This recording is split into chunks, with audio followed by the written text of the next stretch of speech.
मित्रों, मैं doctor IP Singh Dholpur की पावन धरती पर मचकुंड की गुफा जो बड़ी प्रसिद्ध है उसका दर्शन करा रहा हूँ। ये भगवान श्री कृष्ण दिखाई पड़ रहे हैं। इसके अंदर ये गुफा है जिसकी कथा अभी बाहर निकल करके मैं आपको बताता हूँ।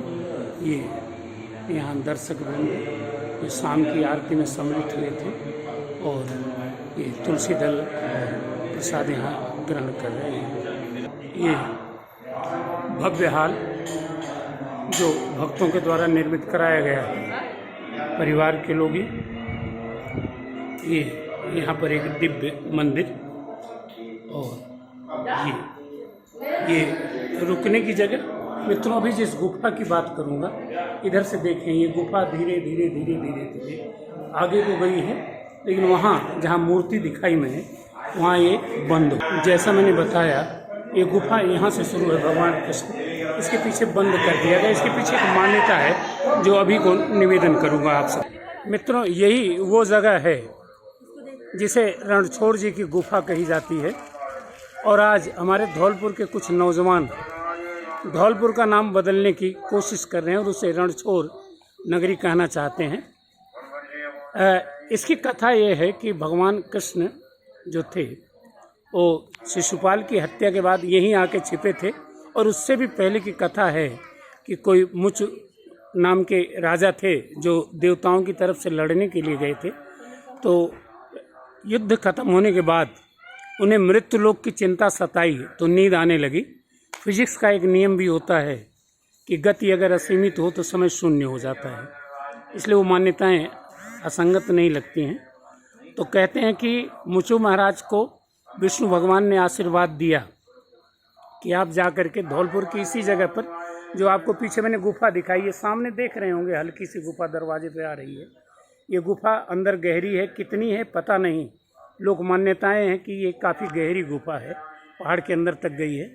यहीं आकर के मुचु सो गए थे तो कृष्ण मथुरा से भाग करके आए, कालियावन पीछे था।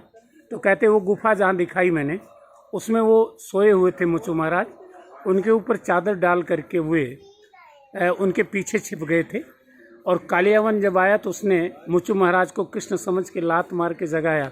तो जैसा आशीर्वाद मिला था विष्णु का कि जो तुम्हारी नींद में बाधा डालेगा वो विनष्ट हो जाएगा, तो कालियावन खत्म हो गया। इसके बाद मुचु की नींद खुली और नींद खुलने के बाद उन्होंने पहचाना कृष्ण को, क्योंकि वो तो परिवर्तित कलेवर में आए थे अवतार लेकर के।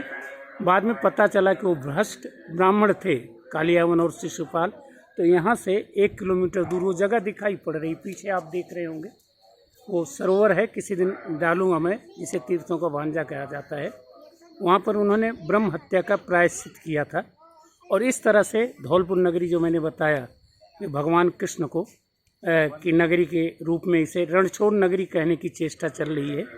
हमारा दुर्भाग्य है कि कृष्ण यहीं से जाकर के मथुरा रुक नहीं पाते हैं, तो अपना यान लेके इसीलिए हरियाणा बसा, द्वारिका जाते हैं। द्वारिका में भी नहीं उनको सुकून मिलता है तो समुद्र में जाकर के भेंट द्वारिका बसाते हैं और वहाँ से और आगे सोमनाथ जी जाते हैं।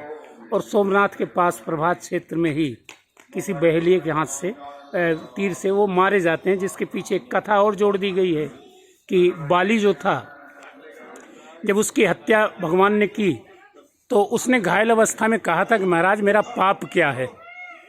तो भगवान को महसूस हुआ राम को कि मैंने गलत किया है, तो उन्होंने उससे वादा किया था कि अगले जन्म में मैं अपने इस अपराध से मुक्ति पाने के लिए तुम्हें मदद करूंगा।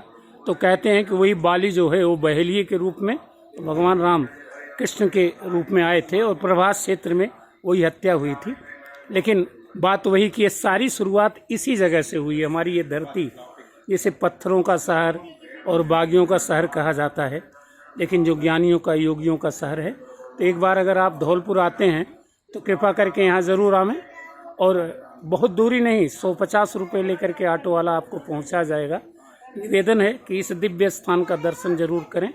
ऊपर एक मज़ार भी है और उस मज़ार और इस गुफा की भी अपनी एक कहानी है जो किसी और वीडियो में मैं डालूंगा। आशा है कि आप मेरे इस वीडियो को पसंद करेंगे और मेरे धौलपुर को, जहाँ का मैं बासिंदा बन चुका हूँ, लाइक करेंगे, सब्सक्राइब करेंगे और प्यार करेंगे। हमारा धौलपुर केवल पत्थरों का शहर नहीं, मनीषियों का, योगियों का, महात्माओं का भी शहर है। थैंक यू, धन्यवाद।